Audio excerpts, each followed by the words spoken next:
یا رب صل وسلم دائما ابدا علی حبیبک خیر الخلق کلہم۔ عزیز ساتھیو، آج ہم روزوں کے ثواب کے بارے میں پڑھیں گے۔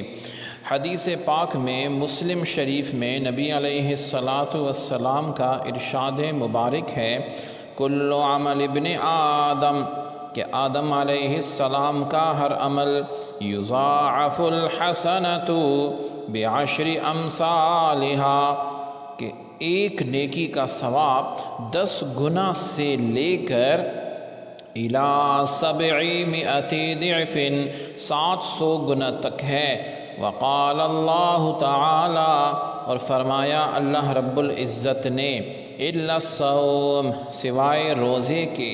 فإنہ لی، پس بے شک وہ میرے لیے ہے، وَأَنَا أَجْزِي بِهِ، اور میں ہی اس کا بدلہ دوں گا۔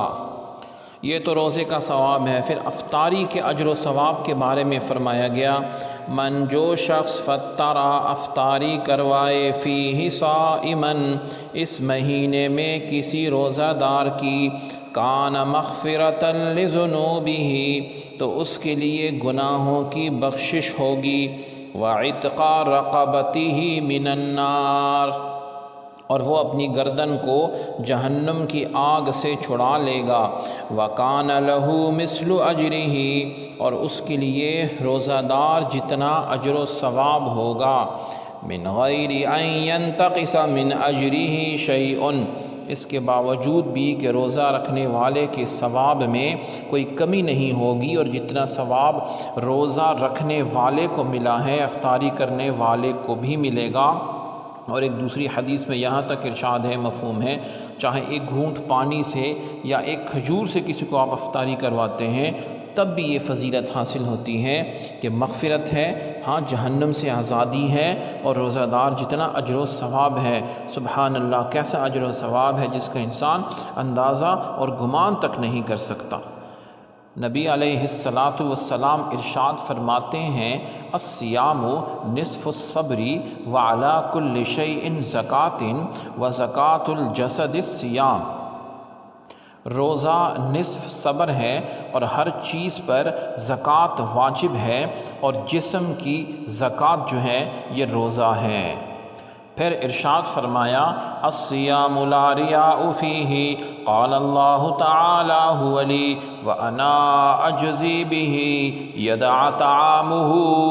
وشرابہ من اجلی، کہ نبی علیہ السلام نے ارشاد فرمایا کہ روزہ میں ریاکاری نہیں ہو سکتی۔ اللہ تعالی عز و جل فرماتے ہیں، روزہ میرے لیے ہے اور میں خود ہی اس کا بدلہ دوں گا، چونکہ میری ہی وجہ سے اس نے کھانا پینا چھوڑا ہے۔ پھر روزے کا سب سے زبردست اجر و ثواب اور فائدہ کیا ہے؟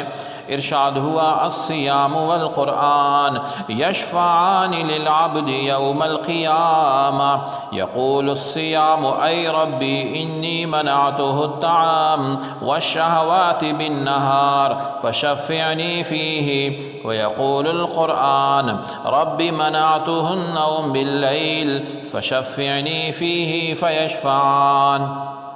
کہ نبی علیہ السلام نے ارشاد فرمایا کہ روزہ اور قرآن قیامت کے دن بندے کی سفارش کریں گے۔ روزہ کہے گا، اے میرے رب، میں نے ہی اس کو دن کے وقت کھانا اور دیگر خواہشات سے روکے رکھا تھا، لہٰذا اس کے بارے میں میری سفارش قبول فرما۔ جبکہ قرآن کریم کہے گا، اے میرے رب، رات کو میں نے اس کو سونے سے روکے رکھا، لہٰذا اس کے بارے میں میری سفارش قبول فرما، پس ان دونوں کی سفارش قبول کی جائے گی۔ سبحانک اللہم و بحمدک، اشہد ان لا الہ الا انت، استغفرک و اتوب الیک، وصلی اللہ تعالی علی خیر خلقہ محمد وعلی آلہ واصحابہ اجمعین، برحمتک یا ارحم الراحمین۔